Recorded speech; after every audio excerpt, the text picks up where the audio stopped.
Salut, moi c'est Lauriane. Salam, اسمي ريتا. Hello, I'm Ala. Salut, je m'appelle Alouche. Bonjour, je suis Stéphanie. Salam, اسمي Monique. Hello, it's Noor. Salut, je m'appelle Tuk Tuk. Salut, c'est Hermine.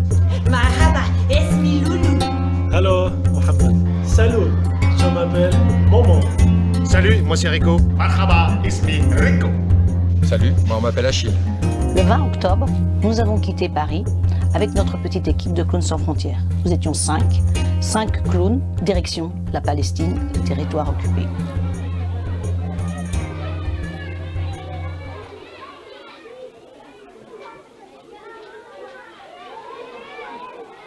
Arrivés là-bas, nous avons rencontré 3 artistes palestiniens avec qui nous avons travaillé et nous avons créé un spectacle. Ce spectacle était destiné aux enfants, principalement, et éventuellement à des familles et à des villages.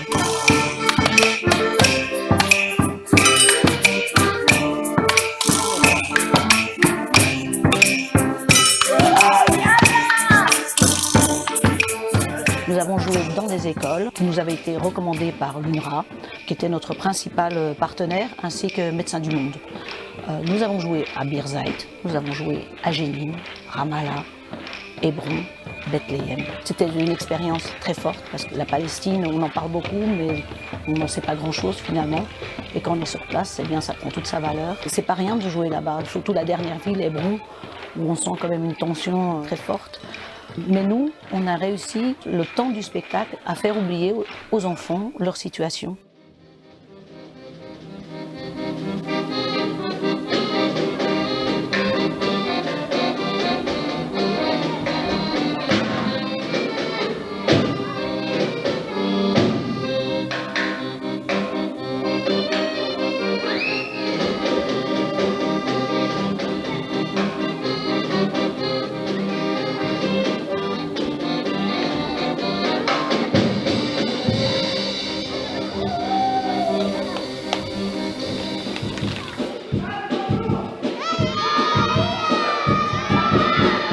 Nous avons rencontré donc 3 artistes palestiniens, 3 artistes acrobates. Il y en a un qui faisait du diabolo, l'autre faisait du machinois, le troisième faisait plutôt de l'acrobatie déportée. Donc pour eux, c'était une grande première parce que c'est des acrobates et pas des clowns.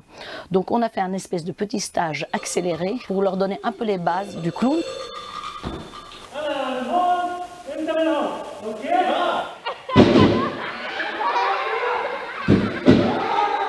Alors ils ont vraiment apprécié, ils ont vraiment vu le pouvoir de faire rire et c'était la première fois que ça leur arrivait parce que les spectacles qu'ils font en général sont assez sombres. Leurs spectacles sont plutôt des spectacles à message et celui-ci était quand même purement divertissant. Pour nous c'est un grand plus parce que du coup le spectacle il est dans la langue du pays. Marhaba.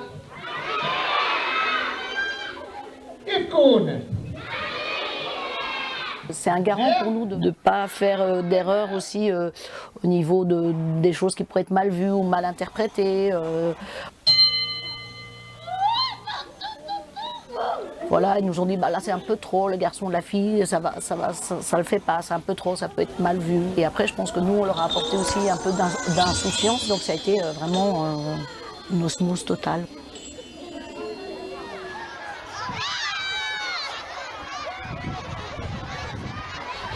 Les enfants nous ont très bien accueillis. Ils étaient très étonnés parce que pour la plupart, c'était la première fois qu'ils voyaient un spectacle. Pour les artistes, c'est pas toujours facile parce qu'il faut donner les codes, puisqu'ils n'ont aucun code par rapport au spectacle. Il faut leur dire de ne pas monter sur scène, de ne pas aller derrière le rideau, de rester éventuellement assis s'ils peuvent. Et ça vaut pour les instituteurs aussi qui étaient très étonnés et très fiers de nous recevoir. On a eu des jauges énormes, donc on a vu énormément d'enfants, des plus grosses jauges qu'on n'ait jamais faites.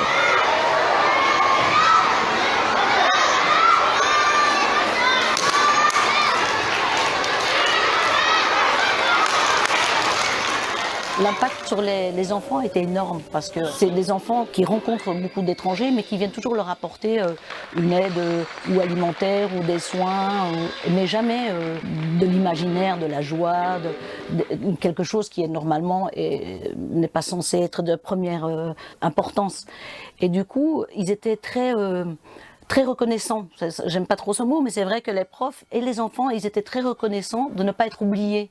Ce moment de joie, de pure joie, je pense que les enfants, ils ont vraiment apprécié. Et quand on voit leur sourire, quand on voit les éclats de rire, les bras en l'air, les confettis qui volent, c'est vrai que pendant 1 heure, les enfants redeviennent des enfants, comme n'importe où dans le monde.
Alors, bonjour à tous. Merci d'être avec nous pour ce live sur le projet qui a été mené en Palestine en 2019. Donc, vous venez de voir un petit film monté par Quentin Rigaud, le frère d'Hermine, ici présente, qui nous permet de mettre des images justement sur ce projet mené en Palestine et avec des spécificités dont on parlera tout de suite, notamment des jauges énormes, des écoles où il y avait des 800, 1000 enfants, notamment dans les camps de l'UNRWA. La collaboration aussi avec les artistes palestiniens de la Palestinian Circus School qu'on voit dans le film. Et donc, vous trois aussi, qu'on voit dans le film et qui étiez dans l'équipe. Je vais présenter rapidement ce projet et puis après, on passera aux questions qui pourront permettre de vous donner la parole respectivement. C'est évidemment pas le premier projet mené en Palestine par Clowns sans frontières. On a beaucoup travaillé en Palestine entre 1998 et 2007. Et on était revenu, après une période où la sécurité ne nous permettait pas d'intervenir en Palestine, on était revenu à partir de 2018 avec un projet exclusivement français, dans le sens où c'était seulement des artistes français qui ont pu monter le spectacle et qui ont joué auprès des enfants. Et puis l'année dernière, en 2019, on a fait évoluer justement le dispositif pour intégrer des artistes palestiniens, donc 3 acrobates qu'on voit dans le film, donc Alaa, Mohamed et Nour. Et l'équipe était composée aussi de Dorian Moetus, qui était la responsable artistique, et de Achille, et qui prend la parole dans le film, et de Achille Bras, qui était le logisticien, le responsable logistique derrière tout le montage du projet. Donc, vous avez monté ce spectacle en 5 jours. Hein, Dorian le dit dans le film, c'est un petit défi sur lequel on reviendra. Et puis après, vous avez joué 18 fois auprès de près de 10 000 enfants dans des camps de l'UNRWA, dans des villages, dans des petites écoles, voilà, avec des partenaires assez différents en fonction des villes et des territoires. Et c'est aussi quelque chose qu'on voit bien dans les photos qui sont venues de ce terrain. Donc, je fais les présentations rapides. Vous êtes 3. Rico, tu es musicien et clown. Hein, on le voit aussi dans le film. Hein, tu es définitivement clown. Et tu es un ancien de Clowns sans frontières. Toi, tu es parti à plusieurs reprises. C'était quand ta première mission? Tu te souviens? Bonjour à tous. Bonjour tout le monde. C'était en 2014, en Inde. 2014. Donc, il y a 6 ans en Inde et tu es parti aussi en Tanzanie depuis. C'est ça, hein? Ouais. Je suis parti en Tanzanie, donc je suis parti plusieurs fois en Inde. Je commence plus à savoir combien, 5 fois, 6 fois, je crois. Ensuite en Tanzanie et en Haïti aussi. En Haïti aussi, ouais. Et Hermine et Stéphanie qui sont aussi avec nous et qui, elles, pour le coup, étaient des nouvelles de Clowns sans frontières. Donc, c'était votre première mission à toutes les deux. Et vous êtes clowns, toutes les deux. Et oui, bonjour. Du coup, on est. Donc, Hermine. Moi, c'est Hermine. Le trait d'union, c'est Dorian qui nous connaît toutes les deux et avec qui on pratique le clown. Voilà. Et Stéphanie peut enchaîner, se présenter. Oui, bonjour. Donc, moi, c'est Stéphanie, tu me dis. Donc, je suis clown aussi. Et je connais Dorian parce que je travaille au Rire Médecin. Et c'est là qu'on s'est rencontrés. Et donc, elle m'avait déjà proposé il y a quelques années une mission en Inde, mais je n'ai pas pu le faire. Par contre, le fait de partir avec Clowns sans frontières était bien resté dans ma tête, ce qui fait que quand elle m'a proposé la Palestine, j'ai bondi sur l'occasion. Parce que j'avais envie d'aller faire une mission. Et puis, la Palestine, c'est un endroit aussi qui me tient à cœur. Donc, c'était parfait. Voilà. Super combinaison.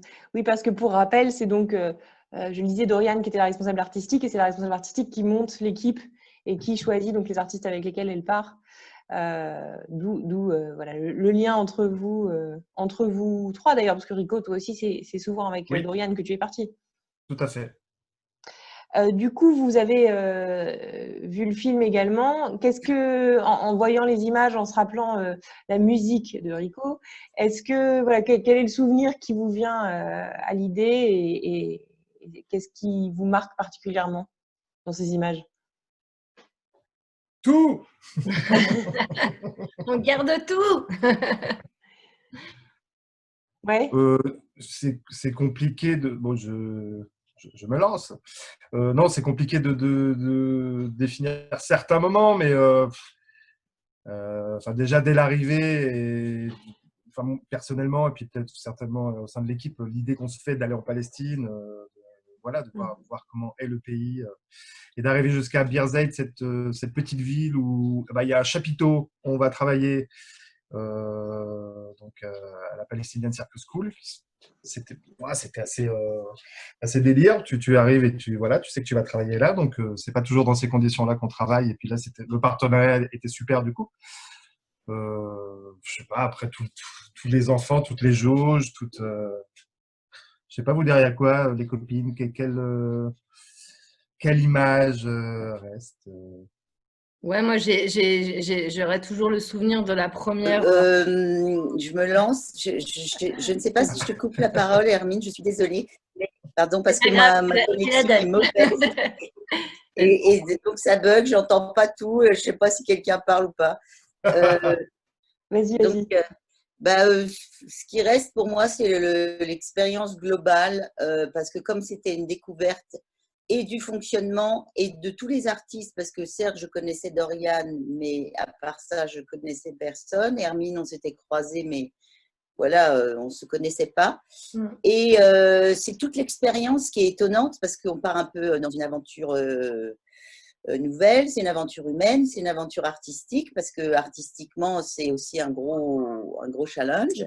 Et puis, de voir comment la mayonnaise va prendre avec tous les gens qui sont là, dans un pays qui est surprenant, où il y a quand même beaucoup de conflits, j'allais dire. Oui, il y a des conflits physiques, mais il y a aussi des conflits émotionnels, culturels, historiques, enfin tout ce qu'on veut, ça secoue beaucoup. Et ce qui était génial, pour moi, c'est vraiment tout le voyage, avec aussi ce côté où on a été à la rencontre de plein d'enfants. J'aurais jamais cru qu'on en aurait vu autant en si peu de temps. Et que la magie a hyper bien opéré avec toute l'équipe, en fait. Moi, j'ai adoré, parce que la tournée aussi, après, quand on part dans notre minibus, ça prend plein de tournures différentes, ça a plein d'aspects différents qui sont hyper enrichissants. Voilà. Top. Du coup, Hermine, tu veux peut-être rebondir? Oui, c'est très bien formulé. C'est vraiment un millefeuille d'expérience, quoi. Et effectivement, il y a plein de choses qui travaillent en nous au niveau des artistes et de la cohésion d'équipe qui se fait. Et cette alchimie qui a été…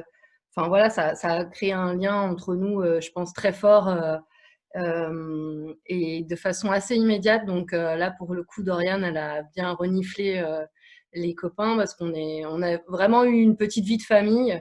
Et puis, évidemment, il y a tout la découverte de ce pays. Moi, j'ai j'ai souvenir de la première marée humaine, c'est vraiment ça, dans une école de filles, avec d'un coup, je sais pas combien, elles étaient 2000. Qu'est-ce qu'on fait de ça? Comment d'un coup, t'es tout petit clown face à plein d'enfants en attente. C'est super fort. C'est super fort à plein d'endroits. Et oui, j'aime bien le mot conflit parce qu'effectivement, c'est plein de paradoxes tout le temps. Il y a la joie et il y a la tension. On sait on évolue dans un territoire avec une réalité très complexe qu'on ne mesure pas forcément, qu'on ne voit pas forcément. Et en même temps, on vient pour faire notre boulot de comédien dans la joie. Enfin, voilà, c'est un cocktail d'émotions énorme, en fait. Et ça, moi, je sais que ça a mis du temps à se déposer, en fait. Les gens me demandaient alors, raconte. Ben, même là, avec le temps qui est passé, finalement, j'en ai plein le cœur, j'en ai plein la tête, mais c'est très, très riche, quoi.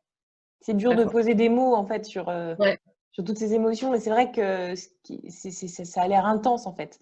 Et aussi, pour enchaîner sur le temps de création, le fait de travailler très vite, de devoir se rencontrer très vite, de devoir créer cette complicité aussi pour que ça fonctionne, c'est un défi, quoi, de réussir à monter un spectacle en 5 jours. Donc, comme le dit encore une fois Dorian dans le film. Est-ce que quelqu'un de vous trois veut bien nous expliquer un peu comment ça s'est passé, justement, comment vous avez, dès le premier jour, réussi à commencer à travailler pour pouvoir aboutir à un spectacle en 5 jours, sachant que vous étiez avec 3 acrobates qui n'étaient pas clowns et que vous avez initié au clown, qui parlaient donc arabe et anglais. Donc vous aussi, vous avez dû parler anglais pour la création. Voilà, il y a aussi toute une dimension interculturelle qui est difficile à appréhender pour réussir à travailler efficacement et très rapidement. Est-ce que l'un de vous veut peut-être nous expliquer un peu comment ça a marché? Ça, c'est les… Oui, bon.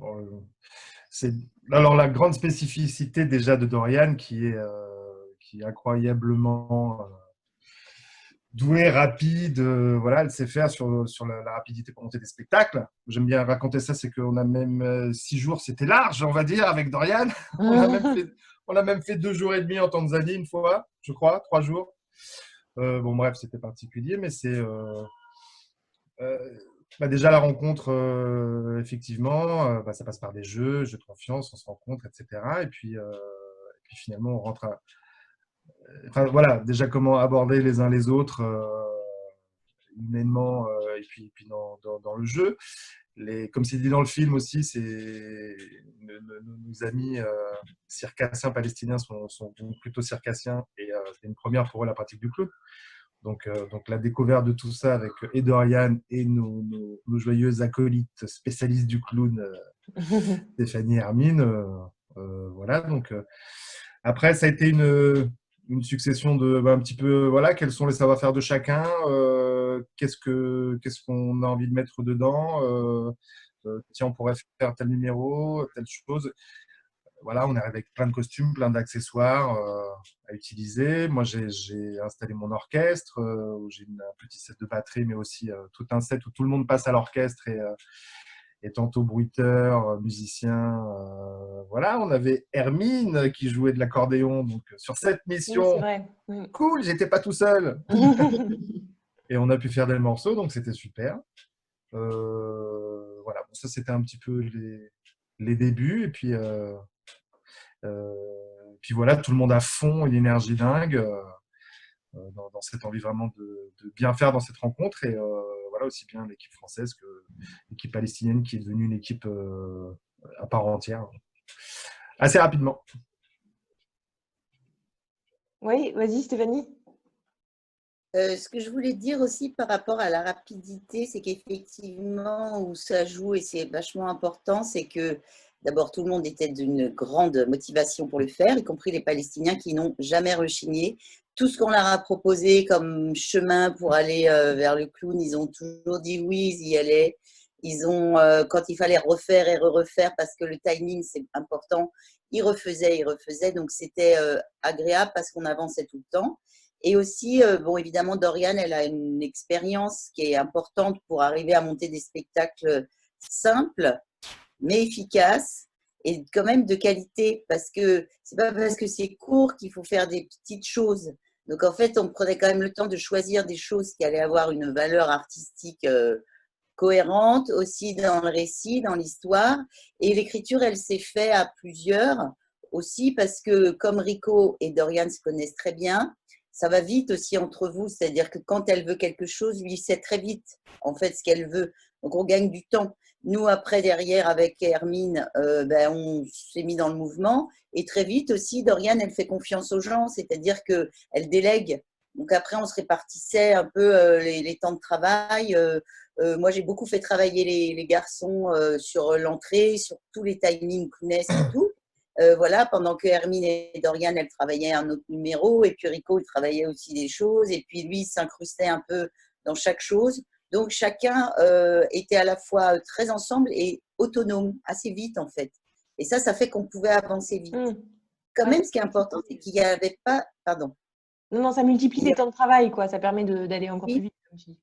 Oui, et puis la confiance, ça fait avancer, quoi. On n'est pas attentiste et puis on se dit, bon, bah allez, on prend le cheval et puis on va galoper aussi. Donc, c'est intéressant et c'est riche aussi, la construction, parce qu'on avait toujours des propositions, toujours ouvert à la proposition. On proposait, ça passait comme ça, c'était intéressant ou pas, donc ça alimente et puis ça fait avancer tout le monde en même temps.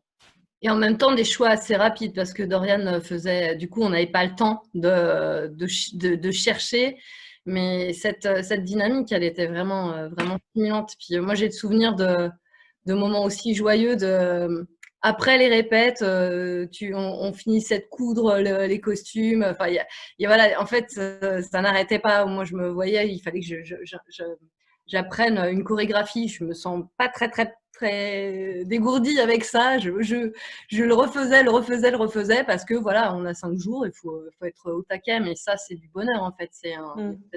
On fonctionne à l'adrénaline du défi et finalement, comme dit Rico, on a eu assez de temps. On était prêts, quoi. Voilà.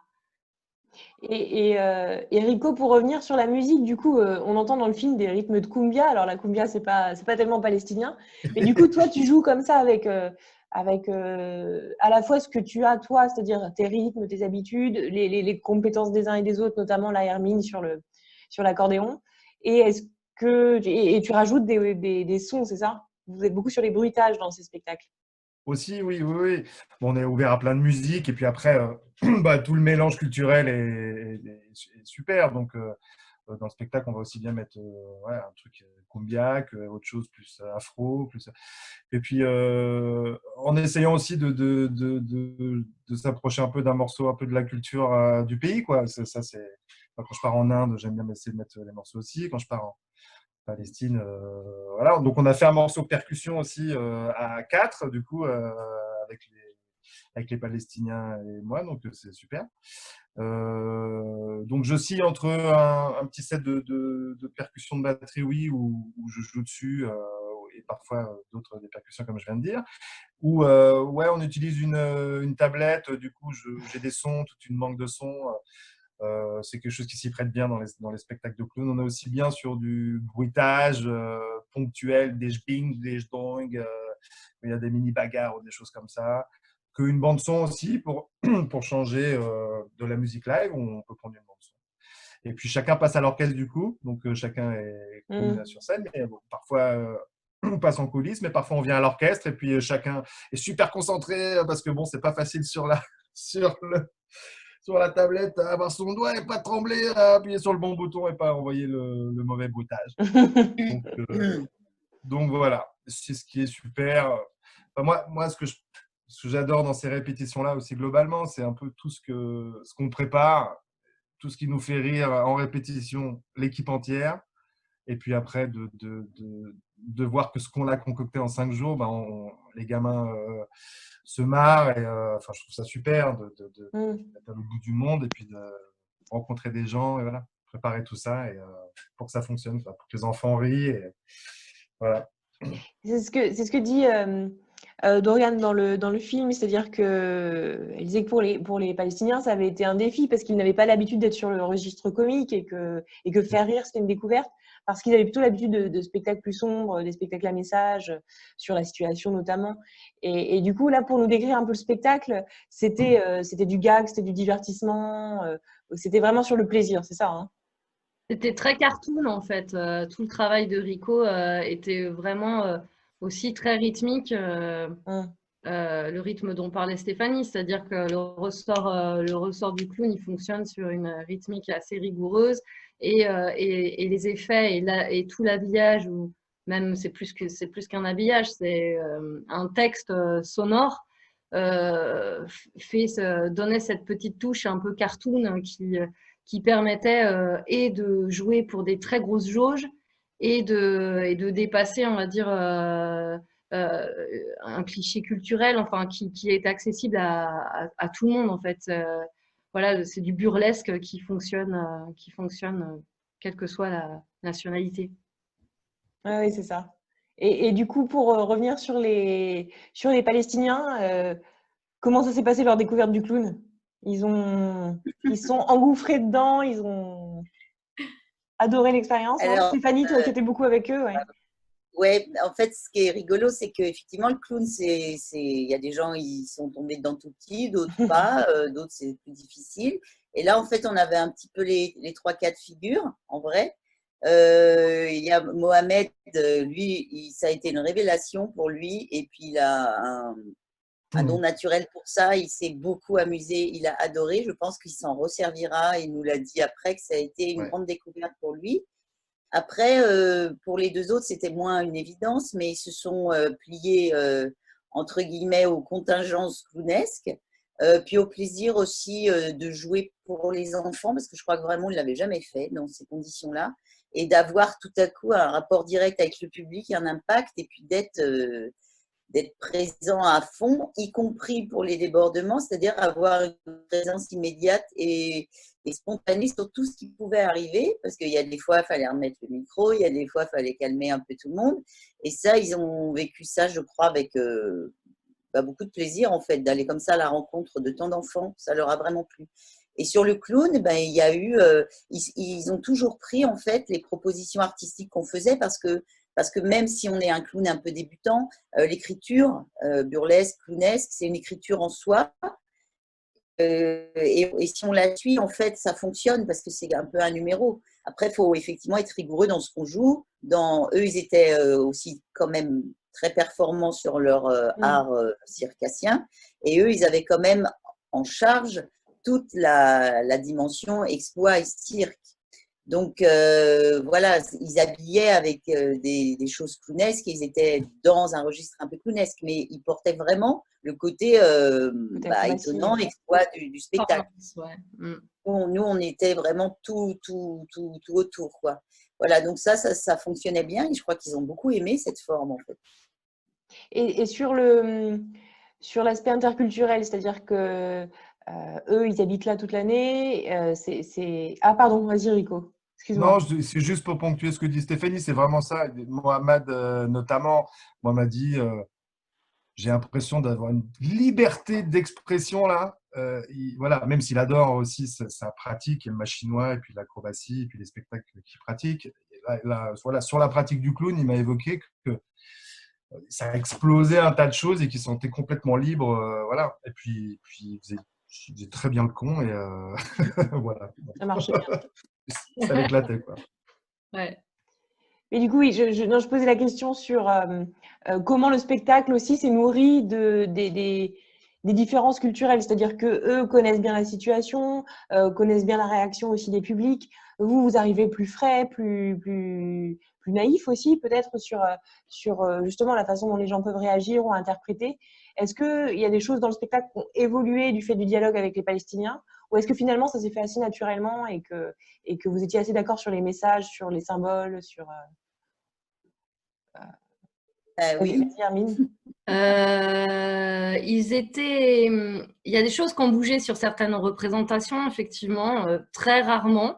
où on a dû bouger, soit raccourcir un peu parce que la jauge était trop énorme et qu'on sentait qu'on en avait besoin pour tenir l'ensemble du spectacle.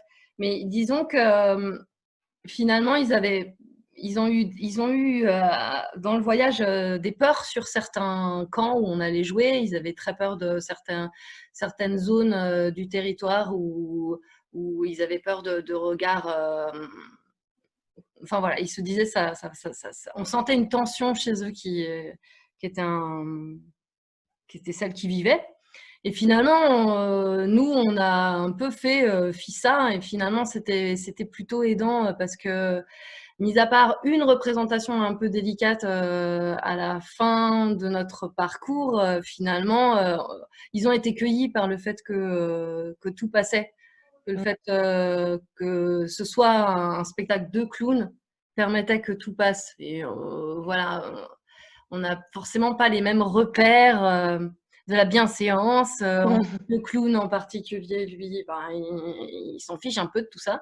Donc voilà, le féminin, le masculin, ça avait ils avaient beaucoup d'inquiétudes là-dessus. Mon personnage, c'est qui était quand même vraiment la nunuche totale amoureuse du jeune premier.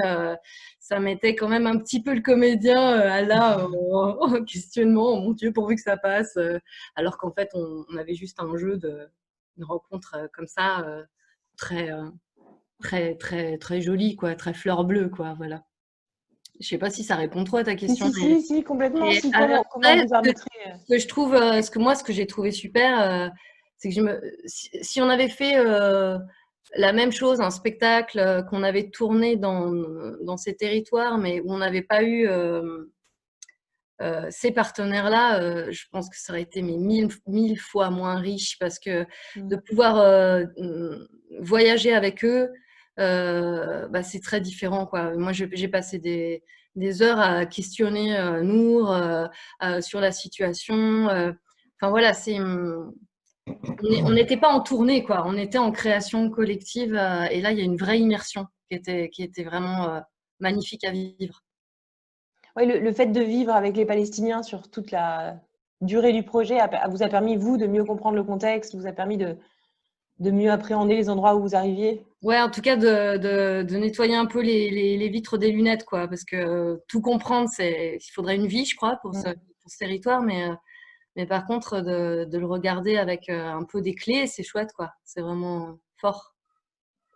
Ouais, parce que sur le contexte, c'était ma question suivante. Comment vous vous êtes senti justement dans cette ambiance qui peut parfois être très tendue? Alors, ça dépend des villages et ça dépend des camps de réfugiés. Toutes les communautés ne vivent pas les mêmes tensions. Mais apporter de la légèreté dans ce contexte, qu'est-ce que ça fait? Est-ce que vous vous rendez compte de l'impact que ça a sur les enfants? Est-ce que vous sentez qu'il y a des expressions qui tombent et comment vous interprétez, vous, le rôle du clown dans ce contexte-là? Vas-y, Stéphanie. En fait, si on parle des enfants, donc du spectateur qui reçoit un spectacle qui durait 45 minutes, je crois.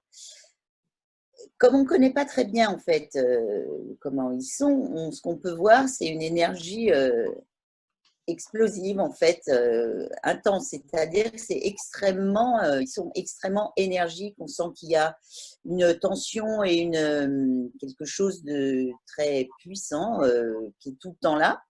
Donc moi j'ai le souvenir une fois, c'était au début. C'est-à-dire que moi, je me suis pris pour Johnny Hallyday quand même, parce que c'était comme si on allait rentrer en scène, parce qu'il y avait tout le monde qui était dans l'attention d'un concert de Johnny Hallyday, quoi. Sans rire, quoi. Vraiment, et ça, j'avais jamais vécu. Hein. Donc, on sent, quoi, il y a cette puissance. Après, qu'est-ce que ça va faire? Qu'est-ce qui va en rester? Je ne sais pas. Mais si déjà, pendant 45 minutes ou 1 heure, ils ont été contents, parce que ce dont on se rend compte quand on fait rire les gens, on s'en rend compte vite quand on fait du clown, c'est que faire rire, ça fait du bien en fait. Donc, c'est faire un cadeau. Et donc, voilà, et quelle portée ça aura après, je ne sais pas, mais au moins si pendant une journée, ils vont avoir été heureux parce qu'il y a eu ça, bah, c'est déjà super. C'est déjà mission accomplie. Ok. Est-ce que vous voulez rebondir là-dessus? On a eu quelques remerciements très chaleureux de chefs d'établissement à Bethléem, et puis je ne sais plus, mais oui, ou de gens qui disaient c'est formidable, ils n'ont jamais assisté à un spectacle. Et de cette nature en tout cas, et pour en revenir au culturel, en tout cas, il y avait des fois où on sentait bien qu'ils n'avaient pas de code, quoi. Aimer ce qui se passe sur le plateau, ça veut dire avancer vers nous. Bah ouais, mais il va falloir qu'on fasse quelque chose, parce que ça créait des rencontres assez denses, quoi, assez fortes, quoi. Magnifique. Non, c'est toujours. Moi, je ponctue juste, mais c'est entièrement d'accord avec ce qui vient d'être dit. Et puis que ce soit, voilà, pour ma part, étant parti dans plusieurs pays, que ce soit en Inde, en Tanzanie, en Haïti, dès qu'on peut partager ça, enfin voilà, c'est pour ça que moi j'aime partir avec Nous sans frontières. Et puis enfin, voilà, dès que c'est aussi très bien dit par Dorian, je crois, dans le film, dès que les enfants peuvent redevenir des enfants le temps du spectacle, dans leur contexte, que ce soit une catastrophe naturelle, que ce soit le contexte palestinien. Voilà, enfin, après, c'est vrai que c'est d'autant plus particulier en Palestine, quoi, donc on sent cette tension comme voilà, culturellement, pour revenir sur ça, ouais, avec les artistes, bon, en répétition, ils nous disaient là, on a eu quelques moments, parce que, comme a dit Hermine, ils savaient très bien qu'à certains endroits plus conservateurs que d'autres, il y a des choses qui passeraient pas forcément. Donc voilà. Et puis, ils nous disaient tout de suite à cet endroit, ça va être plus détendu, et à cet endroit, notamment, là, on a senti vraiment la tension, quoi. Donc, on a adapté 2-3 petites choses, quoi. Comme Hermine dit, c'était des embrassades en répétition. On fait un porté, et puis ça finit en hop, là, on se touche à peine le doigt. Bon, après, c'est toujours culturellement, on s'adapte un peu toujours comme ça, et puis, forcément, quoi. Donc, quelque part, on ose aussi des choses, et le public a vu des choses. Et puis, les Palestiniens étaient contents aussi de bousculer un peu des choses. Et puis voilà, à une certaine limite, on ne pouvait pas trop, mais bon, on n'a pas du tout été ni bridé ni quoi que ce soit. On a bien ri, on a bien fait les cons, et puis les enfants et les adultes trouvaient ça super. Et même, ça, on voyait dans les regards, oh là là, ils ont osé faire ça, oh là là, on en rit, ça se regarde un peu à droite, à gauche, et puis voilà, puis finalement, on en rit tous ensemble. C'est éphémère, et c'est super, quoi. Mais en même temps, le clown peut se permettre de faire ça aussi. Oui, c'est ce que j'allais dire, en fait. Le clown, il a une telle innocence, c'est pas de la naïveté, c'est une espèce d'innocence immédiate.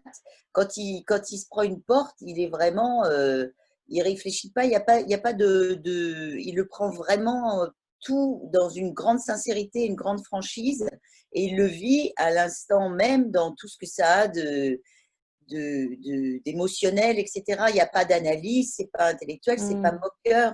Donc en fait, on rit du clown, évidemment, ce qui fait que pratiquement tout ce qui lui arrive, on ne peut pas lui dire « Ah, il se moque, ah, il s'est fait exprès ». On n'a pas cette distance-là sur un truc un peu ironique, il n'y a pas d'ironie. C'est une grande sincérité, et du coup, beaucoup de choses passent parce qu'il est juste, quoi, il est vrai. Oui, et puis c'est une figure, en fait, c'est une figure qui n'a pas de pays quelque part. Son seul pays, c'est l'imaginaire. Il y a, voilà, par rapport même à un personnage de théâtre qui aura une identité, une histoire, des référents. Finalement, là, le clown, il appartient à l'instant, il appartient à l'imaginaire qui est donné là. Et puis, ce qui fait que, du coup, ça évite plein de quiproquos, d'interprétations, de choses difficiles à accepter, quoi. Mais même les adultes devaient être surpris, du coup. C'est ce que vous disiez tout à l'heure, c'est que même les adultes doivent être surpris de voir ce personnage bizarre, parce que le clown, il y a beaucoup de cirques en Palestine. On parlait de la Palestinian Circus School avec laquelle donc, vous avez travaillé à Birzeit, il y a l'école de cirque de Naplouse, mais du clown, non. C'est ça, hein, c'était assez surprenant aussi de voir un spectacle de clown. Non, est-ce que vous avez des retours des adultes là-dessus? On avait on avait des sourires, on avait beaucoup de demandes de photos, Comme des stars.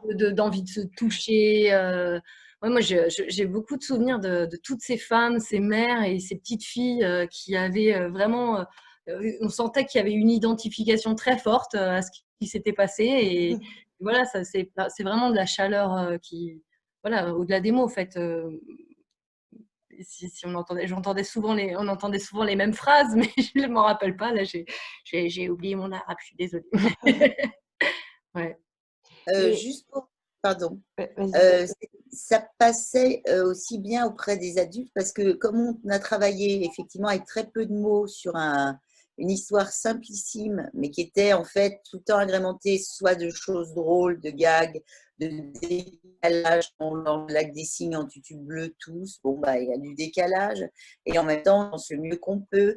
Et puis il y avait aussi donc tous ces bruitages, etc. qui soulignent en fait tout ce qui est comique, burlesque et qui passe aussi la rampe. C'est comme le cinéma muet, c'est-à-dire qu'il y avait des moments touchants, des vrais moments d'exploit quand ils faisaient des acrobaties, quand on avait peur que Momo tombe, c'est comme au cirque, les enfants ils font parce qu'on croit qu'il va tomber. Donc en fait, ça fonctionne. Il y avait de l'amour, il y avait de la jolie musique, donc c'était assez riche en fait, même si c'était hyper simple. Et les grands, je crois qu'ils passaient aussi un vrai bon moment, quoi. Bah oui. Ils intellectualisaient pas plus que les enfants, quoi. Ils se laissaient porter aussi. Non. Ce que nous ont dit les partenaires, que ce soit l'UNRWA ou pour le coup les partenaires plutôt du côté humanitaire comme Médecins du Monde ou Première Urgence Internationale, eux, ce qu'ils trouvent intéressant dans les interventions de Clowns sans frontières dans les villages, c'est justement de soulager tout le stress en fait post-traumatique, soit des violences qui ont eu lieu, soit le stress dû seulement à la situation et à l'occupation. Et vraiment, ils voient des bénéfices chez les enfants au niveau de l'expression aussi, de réussir à mettre des mots sur ce qu'ils ressentent et à réussir à lâcher les émotions. Et c'est quelque chose de très, très bénéfique. Donc, comme quoi, le rire a vraiment une fonction de guérison, quoi, de soutien en tout cas. Oui. C'est libérateur, ouais. Et peut-être pour enchaîner, toi, Rico, c'était donc une expérience qui était moins nouvelle que pour Hermine et Stéphanie. Est-ce que tu observes vraiment des différences dues à la situation palestinienne par rapport aux autres territoires où tu es allé? Alors certes, l'Inde, c'est très différent. Haïti, la Tanzanie, c'est des contextes très différents. En Tanzanie, vous avez aussi travaillé dans des camps de réfugiés. Comment on va dire à la lumière des expériences passées que tu as eues, quelle était la spécificité de cette mission palestinienne pour toi? Bon, forcément, le contexte et la situation politique du pays, enfin, très, très clairement. Après, on est toujours sur des publics sensibles, un peu dans tous les pays, où du coup, on amène ce réconfort-là dont on vient de parler, enfin, ce réconfort, ce moment, quoi, cette parenthèse. Après, c'est sûr que du coup, enfin voilà, on n'est pas n'importe où en Palestine. On a traversé des routes, on a vu des barbelés, on a vu enfin voilà, dans cette colonisation ou dans cette séparation. Enfin voilà. Après, est-ce qu'on sent les enfants particulièrement là-dedans? Je sais pas comme. C'est un parfum général, quoi. C'est comme disait Hermine, on était hors répétition, on a eu beaucoup de discussions avec Nour sur tout ça, sur le conflit, la situation, leur quotidien tout simplement. On était curieux de savoir comment ça se passe pour eux. Donc voilà, donc on a des histoires, on a personnel, de famille, etc. Donc oui, quand on voit les enfants, on projette ça sur leur famille, donc on se dit, ah ouais, ils ont dû subir ça, ah ouais, ils ont dû… Donc voilà, on est là-dedans et donc d'autant plus qu'il y a le plaisir de leur donner ça, quoi, que ça fonctionne et Et dans le désir de ne pas outrer, quoi, quand on parlait tout à l'heure on bousculait, c'est comme ici, quoi, quand on va faire un truc osé.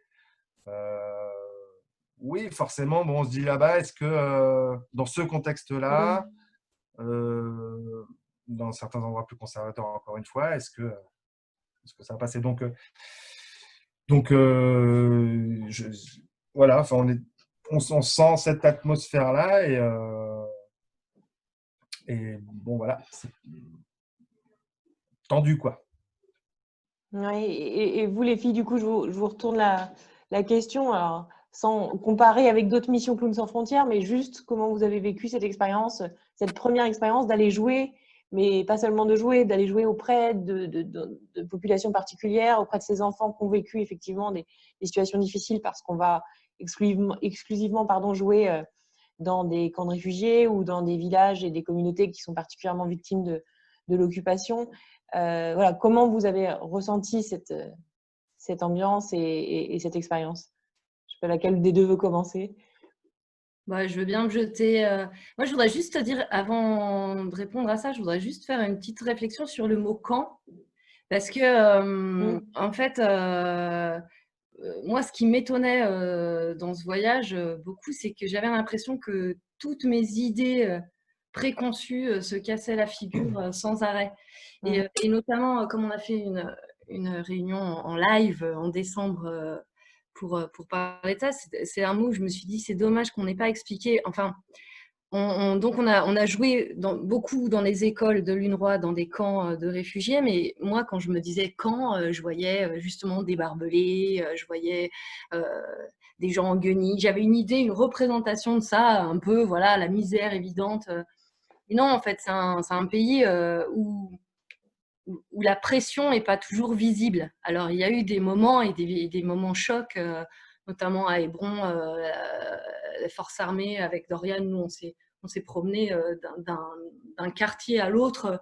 D'un coup, on passe d'un territoire à l'autre. Enfin, il y a plein de choses comme ça qui ont pu être très parlantes, très fort au niveau de l'impact, ou le mur de Bethléem. Enfin, moi, j'en garde une émotion très, très vive. Mais finalement, on jouait pour des enfants scolarisés qui portaient des uniformes, qui n'avaient pas une détresse évidente, comme on pourrait le croire.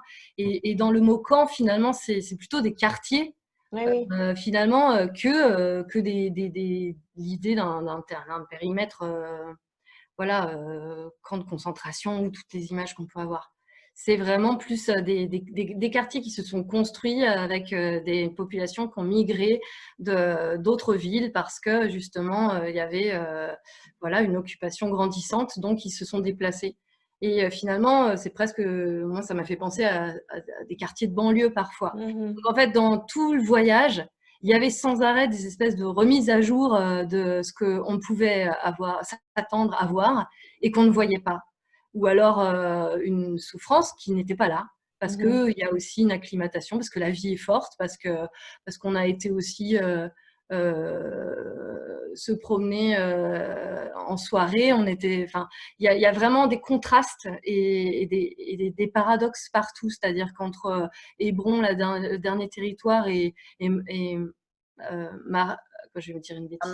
Ramallah, au début, où on était allé fêter notre première en allant boire un verre. On s'est dit, on va boire des verres ici. Enfin bref, il y a plein d'idées au-dessus, voilà. Et du coup, c'est tout ça que je garde, et c'est tout ça la force d'un tel voyage, c'est qu'en fait, la meilleure façon d'aller rencontrer et de déconstruire ses propres enfermements de représentation, c'est d'aller se frotter au voyage. Et ça, c'est un cadeau énorme que moi m'a fait Dorian.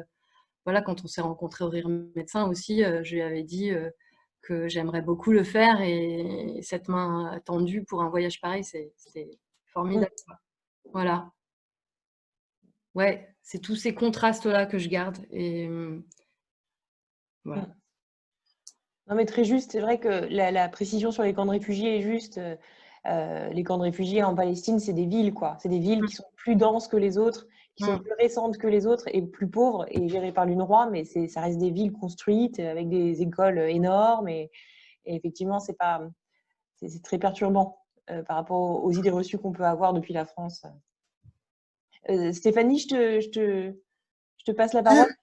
Ça oui, c'était quoi la question? Non, mais sur enfin, pour conclure un petit peu sur ton expérience globale et justement ce que ça fait que de jouer auprès de ces populations-là, la différence d'un jeu Clowns sans frontières par rapport aux jeux aussi habituels que tu peux avoir. En fait, par exemple, bon, quand on va là-bas, au-delà, comme on disait, de la rencontre culturelle, moi j'ai adoré qu'on travaille effectivement avec des artistes locaux. Hein. Ça change tout, je pense, sur vraiment l'intégration, la nature du spectacle, comment on peut s'adapter au mieux, l'intégration dans le pays, la vision du pays. En plus, ce pays qui est très complexe, donc c'était formidable. Moi, j'ai trouvé ça fondamentalement important, ce mélange. Et puis après, je ne sais plus ce que je voulais dire. Mais oui, jouer devant ses enfants. Alors, moi, j'ai fait beaucoup de rues, j'ai joué dans des tas d'endroits différents. On travaille aussi pour les enfants malades. Donc, travailler pour des publics qui ont vraiment un besoin. On a perdu. On ne saura jamais. Ça a coupé. Stéphanie, reviens. Hein? Ça a coupé, on t'a pas entendu. Jouer pour des publics qui ont des besoins. Besoin important d'être soulagé, d'être diverti, etc. Donc, je l'ai déjà fait. Mais là, en fait, ce qui, moi, me faisait toujours cette sensation forte, c'est qu'il y avait quand même une densité, une attente et une espèce de frénésie de prendre tout ce qu'on avait à donner, y compris ce qu'on n'arrivait pas à donner tellement ils voulaient tout prendre. On aurait pu être mangé tout cru, des fois, sans violence, mais quand même, il y a une espèce de… Ça, c'était hyper fort, il fallait tenir super bon la barre. Le comédien, il n'a pas intérêt à se dire « Oh, là, je sais pas, non, je crois que je paie. » Non, non, non. Moi, je trouve que humainement et artistiquement, ça aussi, c'est une super aventure parce qu'il faut tenir bon le cap et il faut s'épauler, se tenir les coudes, tout le monde hyper solidaire parce que c'est quand même une aventure quand même hein, de se jeter là-dedans. Ça, moi, je trouve ça hyper fort et hyper… comment dire on se dit, waouh, tout ça qui s'échange là, ces trucs d'énergie, on ne le voit jamais. Hein. Moi, je n'ai jamais vécu ça. Je le revivrai peut-être un autre jour, mais je n'avais jamais vécu ça, cette intensité-là. Jamais. Et du coup, ça, c'est vraiment une superbe expérience. Après, comme je disais, on passe, quoi, mais on ne sait pas, enfin, si ce qu'on sait, c'est que leur situation, elle va potentiellement pas s'améliorer. Ça, c'est quelque chose qui, moi, me perturbe un peu. Parce qu'il y a quelque chose, on n'est pas dans le transitoire. Justement, les camps ne sont pas non plus des camps transitoires. On est dans quelque chose qui est installé depuis longtemps, qui n'a pas trop d'issue et qui, là, aux dernières nouvelles, ne va pas en avoir des merveilleuses. Donc ça, c'est quelque chose qu'on sent aussi quand on parlait avec nos collègues, cette espèce de situation un peu inextricable. Où est-ce qu'ils vont chercher leur espoir ou leur force de vie ou leur régénérescence, je ne sais pas. Leur résilience. Ouais, ça c'est quelque chose qui, moi, je trouve difficile et qui m'affecte en fait. Donc, le fait d'être là, même, allez, une bonne heure de plaisir, c'est énorme, mais c'est presque rien, quoi. On est un tout petit truc, mais bon, parce que c'est… L'avenir là-bas, bon, voilà. Je dis ça parce que, pardon, quand on joue pour des enfants malades ou je sais pas, dans d'autres situations, quelque part on peut y aller à fond, puis quelque part on dit bon bah qu'est-ce que ça aura provoqué, je ne sais pas, et puis on peut toujours se dire que la situation elle va évoluer vers un mieux. Mais là, j'avoue que moi ça m'importe beaucoup que je vois pas trop le… Mais je me souviens d'être allée en Palestine en 2018. Je me souviens aussi de cette surprise que j'avais de voir les gens aussi résilients. Alors que moi-même, j'étais en colère de voir les contrôles, de voir les checkpoints, de voir la situation et de me dire, moi, je serais bouillante quoi, de colère si j'habitais là. Or, les gens, finalement, ont cette résilience, cette philosophie et cette paix en eux, des solidarités, des organisations communautaires aussi qui permettent vraiment de surmonter ça. Et c'est impressionnant. Je ne sais pas si vous avez ressenti la même chose, mais… Oui, moi j'ai senti un peu ça, mais bon, ça bouillonne, enfin, des discussions qu'on a eues avec nos compères. Ça bouillonne quand même. Ouais, ça bouillonne. Oui. Évidemment, nous, moi pour ma part, parce que je n'y vis pas tout le temps, et voilà, comme vous disiez très bien avant les filles, tu prends tout l'impact concrètement de la situation et tout ça, tu te rends compte de certaines choses, donc c'est un peu… c'est troublant. C'est vrai que quand j'ai perdu mon fil, mais non, oui, ça bouillonnait. Enfin, c'était des discussions assez posées. Avec Nour, par exemple, il est plutôt calme parce que ça fait, voilà, lui, il est né dedans. Donc, on est là, mais non, mais comme tu viens de dire, mais c'est pas possible. Enfin, il faut faire quelque chose. Mais voilà. Et puis, dès que tu as des discussions avec lui, mais alors, bon, et comment tu vois les choses, Nour? Tu crois qu'un jour, ça peut, la paix, tout ça? Bon, bah voilà, il va t'exposer des choses. Bon. Mais c'est sûr que c'est très… de jouer… Enfin, cette émotion dont tu parles, Stéphanie, c'est complètement ça. Hein. Enfin, voilà. Quand tu te demandes est-ce que ça va bouger pour eux, des expériences un peu, comme tu me demandais, passées. J'ai eu ça aussi un peu en Tanzanie, dans les camps de réfugiés, population du Burundi, où on me disait que la moyenne de population des enfants, des personnes était de 17 ans. Alors, tu jouais pour les enfants qui avaient 5 ans, là, et tu te disais, oh la vache! Donc, si je reviens dans 17 ans, tu es encore là. Ça, c'était c'est vrai que c'est compliqué, c'est pas facile, quoi, c'est troublant, quoi. C'est troublant, hein, voilà, de jouer pour… Donc, c'est aussi troublant en Inde, en Haïti, etc. Mais voilà, là, dans ces cas-là aussi, et là, pour le coup, en Palestine, ce contexte est troublant. On repart avec plein de questions. Pour peut-être conclure notre petite discussion, est-ce que vous auriez un petit mot de la fin ou peut-être une petite grimace, peut-être pour symboliser Clowns sans frontières, un mot peut-être ou une expression pour dire ce qu'est Clowns sans frontières, ce que ça fait. Voilà. Si vous avez un truc. Hein. Si vous n'avez pas d'idée, on le gardera pour plus tard. Je sais pas. Non, moi je dirais marhaba parce que c'est ça. Bonjour. Bonjour. Mais qu'est-ce que c'est Clowns sans frontières? C'est un nez rouge qui dépasse tout. Je sais pas. J'ai pas, non, je sais pas. J'ai pas de mots là-dessus. Non. Sinon, ce que je viens de dire, d'exprimer, personnellement sur mes expériences, mais quelle belle idée d'avoir créé Clowns sans frontières. Moi, je dirais, voilà. Oui, bravo, ouais. Merci la famille Morel. Oui, et puis toutes les équipes qui y travaillent, voilà, que ça fonctionne au bureau, et puis tous les artistes, et puis tout le monde. Stéphanie, tu veux rajouter quelque chose?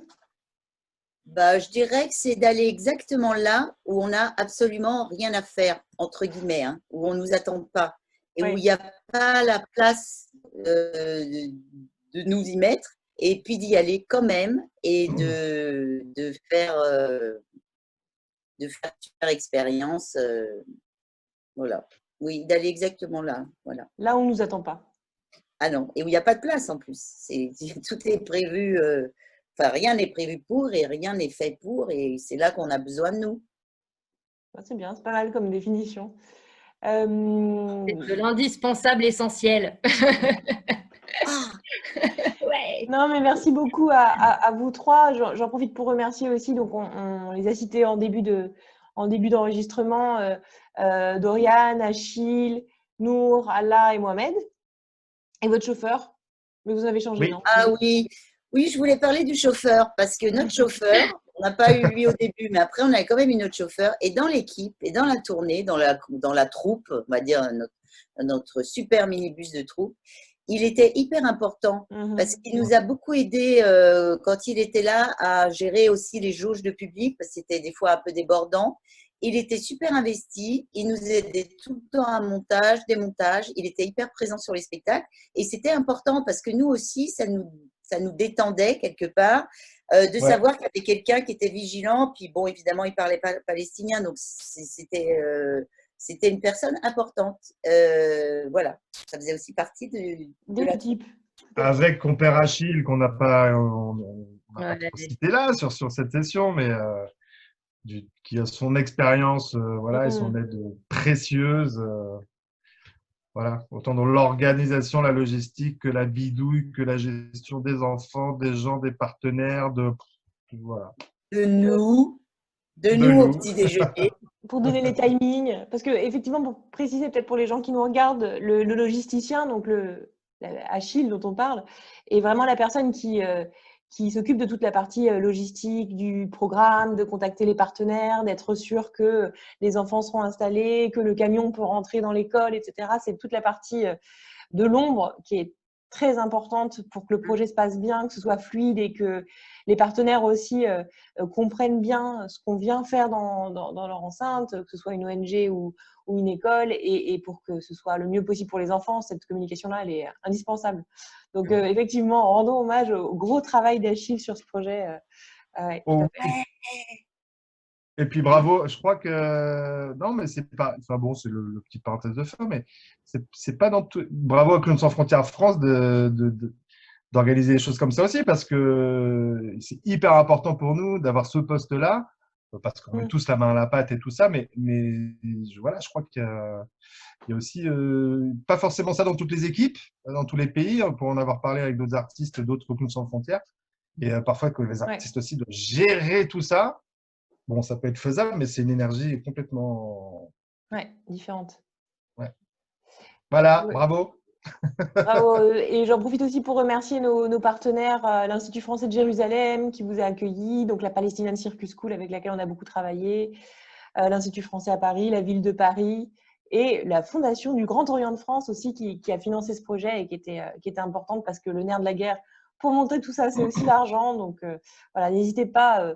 je parle aux gens qui nous regardent à en parler autour de vous, à parler de Clowns sans frontières si le projet et l'action vous touchent, parce qu'on vit aussi beaucoup grâce aux dons et toutes ces missions, tous ces projets, ils sont aussi financés grâce aux dons particuliers, aux dons du tout à chacun. Donc voilà, merci beaucoup à vous tous qui nous regardez et à vous tous qui nous suivez. Merci beaucoup à vous trois. On se quitte sur un petit peu de guitare. Alors, est-ce que tu as 3-4 trucs sous la main, Rico, pour faire l'accompagnement de Love Me Tender? Oh non. Allez, ils sont s'ils veulent, mais viens, on le fait, allez. Bon, vas-y, on te suit parce que tu sais qu'on va avoir du mal à s'entendre, ma chère. Vous entendez? Oui. Je vais chercher un truc, c'était pas prévu ça. Oh là là là là, improvisation. Est-ce que si Hermine chante, bien, enfin Hermine va chanter, est-ce que tu entends tout? Est-ce qu'on peut faire du bruit à 3 ou pas? Je sais pas. Est-ce on va tester. Tout le monde, toutes les voix en même temps? Non, ça va être complètement chaotique, mais vas-y, ça va être drôle. Chantez quand même, c'est pas grave. Mais je t'entends pas, mais c'est pas grave. Il faut suivre la guitare, c'est toi, c'est la guitare. Ouais. Musique. Love me tender, love me true, never let me go. You have made my life come true, and I love you so. Love me tender, love me true, all my dreams fulfill. For my darling, I love you, and I always will.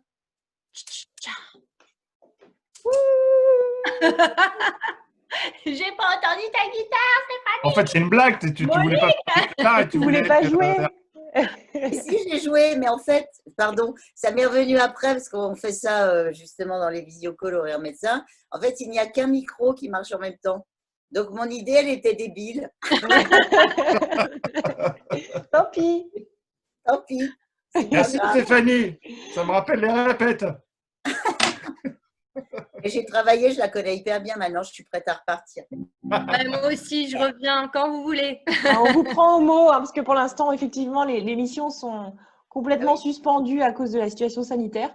Mais on espère pouvoir retourner en Palestine l'année prochaine, en 2021. On n'a plus trop espoir pour 2020, mais pour 2021, on espère bien continuer le projet. Donc, D'accord. Ok. Quand vous voulez.